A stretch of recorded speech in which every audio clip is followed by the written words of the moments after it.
So, Sokka, he's not gonna be sexist anymore. I know that was a interesting way to get your attention, but welcome back to Black Girl Meets Pop Culture. I'm your host, Zoe, and today we'll be talking about Avatar: The Last Airbender, but not in the way that I usually talk about it. Actually, next Thursday, February 22nd, Avatar: The Last Airbender live action on Netflix will be coming out. I don't know if it's like episode by episode, like a weekly thing, or the whole season's coming out.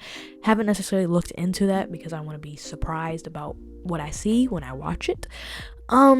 But one thing I can't be surprised about is what they have said about Sokka and Sokka's character in the show.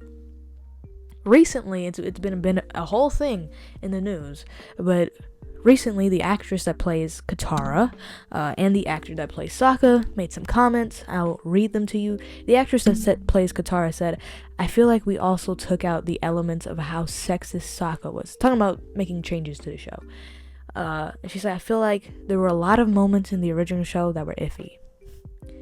Then the actor that plays Sokka, I'm not saying their names because I don't want to mispronounce them. I'll probably show you a picture of them in post, but I don't want to.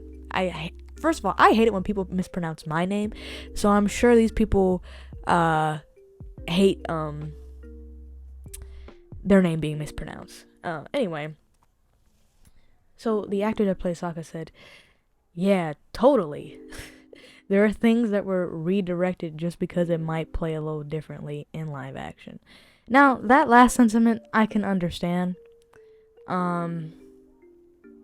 Of course, translating something, I'm actually writing a script about Watchmen. Hey, I have it right here. The graphic novel, Watchmen. I have something about that. And while writing a script, I said that I understand that, for example, Dr. Manhattan's clothing, how it fades over time. I can understand how that wouldn't necessarily be translatable onto live action, especially with the time that they had.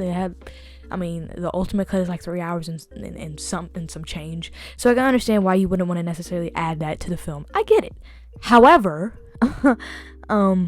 this aspect of Sokka's character is a key aspect, and why is it a key aspect? Well, it shows his growth as a character. Sokka starts off sexist and looks down upon women, as we see in the first episode, where he's like, "Yep, can't expect anything good to come from a girl," and Katara calls him out on it. She's like, "You're sexist."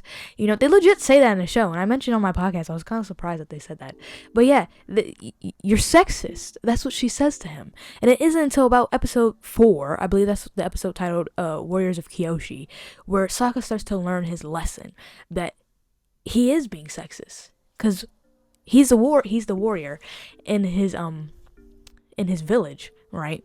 There's actually a good fan song of it. Maybe I'll link it in the description. It's titled "Fight Like a Girl." It's a good song, but it's from the perspective of Avatar: Last Airbender. It's the scene where Sokka shows up and he's like, "Hey, you know where I can get a workout? Because I'm the best warrior in my village."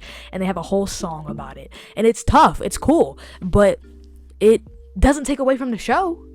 It stays true to the show in the sense that it shows that how Sokka's changed as a character. Sokka starts off sexist. He starts off ignorant. But here's the thing. Can you blame him? Obviously, sexism is wrong. I'm not condoning it.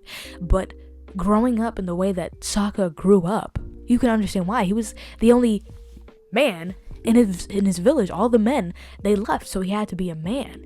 And through that, you can argue that he saw women as less than. Women don't go to fight. And his mother, spoiler alert for a show that's 15 years old? Older than that, almost 20 years old? Sheesh. Anyway, his mother died. So she didn't have the chance to teach him the values of how a man should treat a woman. And his father, the absence of his father, he definitely didn't have that either. Or even if he did, it might not have been as impactful as when Hakoda told Sokka what it means to be a man, and a man knows where he's needed, you know. So we see in the show this progression, and it isn't until episode 4, Warriors of Kyoshi, where Sokka starts to learn that lesson. He still has his bouts, sure, but it isn't until episode 4 that he learns his lesson and realizes that his words have consequences, and how he's approached women, how he's talked about women has been inappropriate, and he gets proven wrong by Suki, who later becomes his girlfriend. He gets proven wrong by her in the best way. He's like, and he has humility. He says, you know what, I was wrong. I realize that what I said was inappropriate. He has a very an adult moment. And the crazy thing is that people have to realize is these people are children. They're kids. Sokka's like, what, 14? The children make mistakes. Children do stupid stuff. I can tell you when I was, oh, Lord help me, when I was in high school, there were a lot of things that were deemed okay that I later found out were not okay. All right. But guess what? That's the real world. Children do foolish things. Children say inappropriate things. And prayerfully, we as an older generation can help children learn what's appropriate and what's inappropriate. And I would argue that, not even argue, it's clear-cut fact that the show proves what's appropriate and what's inappropriate, because Sokka changes his mind. Sokka realizes the truth. And if you have Sokka start off as just a perfect person, then nobody can relate. Matter of fact, nobody can know that sexism is wrong.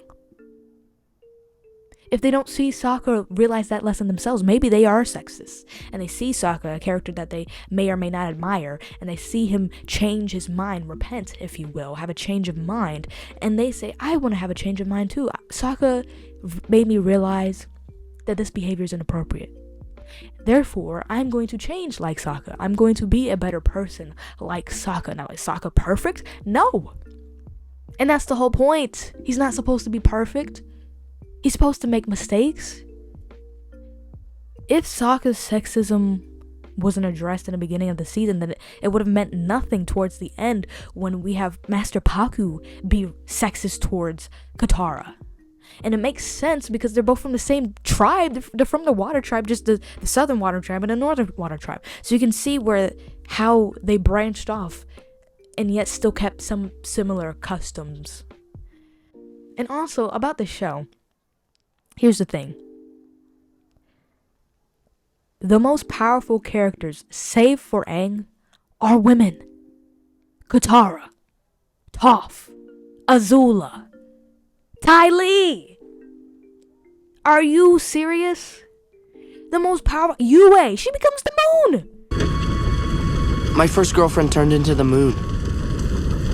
That's rough, buddy. The most powerful characters are women. But we don't need a whole PSA that says, oh, don't treat women bad. It's natural. And it just so happens that these people are the strongest. And here's the thing. When it comes to Katara and Toph, wouldn't you want the strongest people to teach the Avatar? Save for Iroh, Zuko was the strongest firebender. Okay, it made sense why Zuko taught Aang, because out of all of them that were able to teach Aang, he was the strongest one.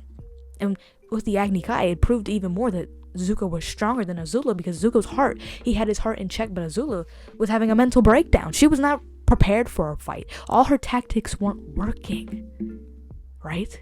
So it makes sense why you would have the most powerful people teach the most powerful being in existence. But it just so happens that the most powerful people teaching, or the people who are most powerful in this element, teaching the Avatar, are mostly women. It just so happens, all right? It's not like we need a female character to do this and to do that. No, it's organic. It's organic. And like with Toph, it's not just because she's a girl, but it's because she's blind. And that goes into the sexism aspect, in which how people judge you based off of your appearance. So, of course, being blind has nothing to do with being sexist. However, they both have to do with your appearance. What people think you're able to do because of what you have or what you don't have. Yeah. I don't know what else to say. I just think the problem that we're having with media and the world is, I believe that we're becoming too oversensitive. People are not perfect, and because people are not perfect, film should reflect that. Books and other forms of media should reflect that. We're not saying you need to put it on a pedestal, but then again, we don't need a whole PSA that says this is wrong. You know, I think of like Grease. Grease is one of my favorite movies, one of my favorite musicals, and I understand that film is dated. But spoiler alert, that's the point. That's the point. But also, not only is that the point, you think of the scene where they're at the dance, and you have boys like grinding up on girls. Sorry for younger people that listen, but you have young men grinding up on young women, and you see the teacher saying, "Hey, don't do that." That is a subtle way of saying, "Hey, this behavior is not acceptable." I don't understand. I don't understand. I think this is just... I did an episode on my podcast about this, about is media becoming too woke? And I think this is an exhibit of that. Because clearly the people who... Now, of course, this may be different when the show comes out. But we're like a week away from the show. And I feel like people who are advertising this, maybe even the actors themselves, I'm not hating on the actors, no hate, or maybe even the directors, once again, no hate, I'm not hating on anybody, I'm not trying to bash anybody, I'm just saying that this is a pattern. But the people behind this, I would argue, don't understand the importance of Sokka's character flaw, and don't understand Sokka's character and how he evolves just like people. Just like people, he evolves. And Sokka, is he my favorite character of the show? No. It's questionably a tie between Toph and Azula. But I've praised him time and time again in the show. If you listen to my podcast, shout out.